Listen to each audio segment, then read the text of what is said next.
nama saya Maria Magdalena Jemu. Saya mahasiswi dari Universitas Cendrawasih semester 2, Prodi PGSD. Di sini saya akan menjelaskan tentang psikologi pendidikan. Oke, konsep dasar psikologi pendidikan. Apa itu psikologi pendidikan? Psikologi pendidikan adalah salah satu pembelajaran yang membahas mengenai ilmu penerapan konsep-konsep psikologi tentang tahapan-tahapan pertumbuhan dan perkembangan individu. Selanjutnya, apa saja yang termaksud dalam peran dan sumbangan psikologi pendidikan? Di sini ada 6 peranan dan sumbangan psikologi. Yang pertama, pengaruh pembawaan dan lingkungan atas belajar. Yang kedua, teori belajar dan proses belajar. Yang ketiga, perbedaan individu dan pengaruhnya terhadap hasil pendidikan.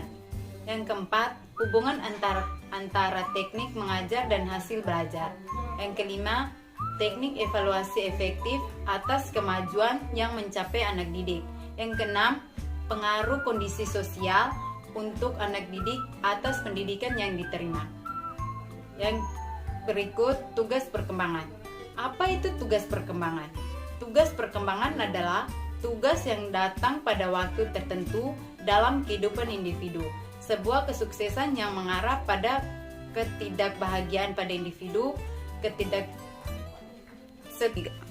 ketidaksetujuan oleh masyarakat, dan kesulitan dengan tugas-tugas selanjutnya. Oke, teori perkembangan. Apakah yang dimaksud dengan teori perkembangan? Teori perkembangan adalah suatu pembahasan mengenai pendidikan dalam menyesuaikan setiap bentuk perubahan. Di dalam diri individu, perubahan tersebut terjadi secara bertahap atau teratur pada setiap kehidupan manusia. Perubahan tersebut terjadi selama kehidupan seseorang di dunia. Oke, apa saja tahapan-tahapan dalam teori perkembangan? Teori psikoanalitis menurut Sigmund Freud. Dalam teori ini terdapat beberapa tahap, yaitu tahap oral. Tahapan pertama yaitu tahapan oral. Tahapan oral ini lahir di usia 1-5 tahun. Yang kedua, tahapan anal. Tahapan ini di tahun 1-3-5 tahun.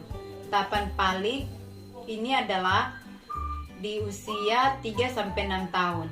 Tahapan latensi ini adalah tahapan di usia 6 sampai masa puber.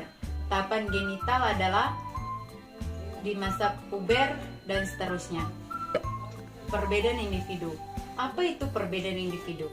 Perbedaan individu adalah sebuah perubahan perkembangan yang dialami oleh setiap individu pada tahapan tertentu sehingga terdapat perbedaan pada masing-masing makhluk hidup.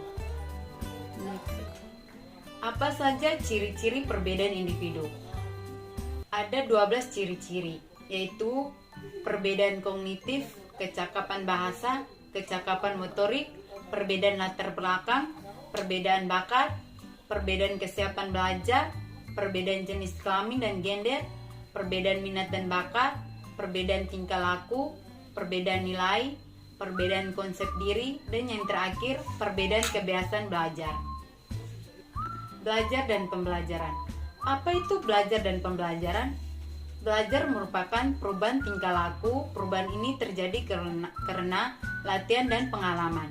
Sedangkan pembelajaran merupakan suatu aktivitas yang dilakukan untuk tujuan tertentu dalam mencapai pengetahuan.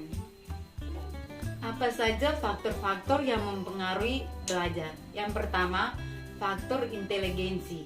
Yang kedua, faktor perhatian. Yang ketiga, faktor minat dan bakat. Dan yang terakhir adalah faktor kematangan. Next. Apa saja metode dalam pembelajaran? Di sini ada 9 metode. Yang pertama, metode ceramah. Yang kedua, metode tanya jawab. Yang ketiga, metode karya wisata. Yang keempat, metode demonstrasi. Yang kelima, metode sosial drama. Yang keenam, metode diskusi. Yang ketujuh, metode pemberian tugas dan resitasi. Yang kedelapan, metode eksperimen. Dan yang terakhir adalah metode proyek.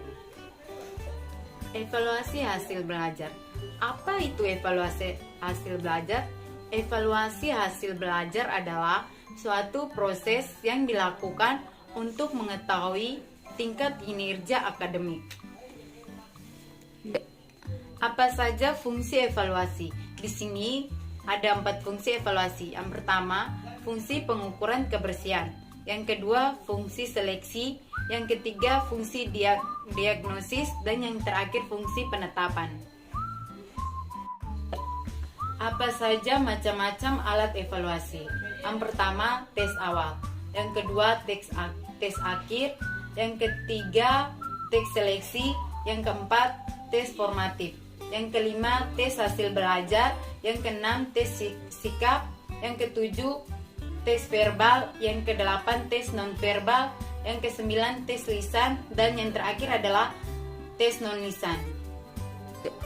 Diagnostik. Apa itu diagnostik kesulitan belajar?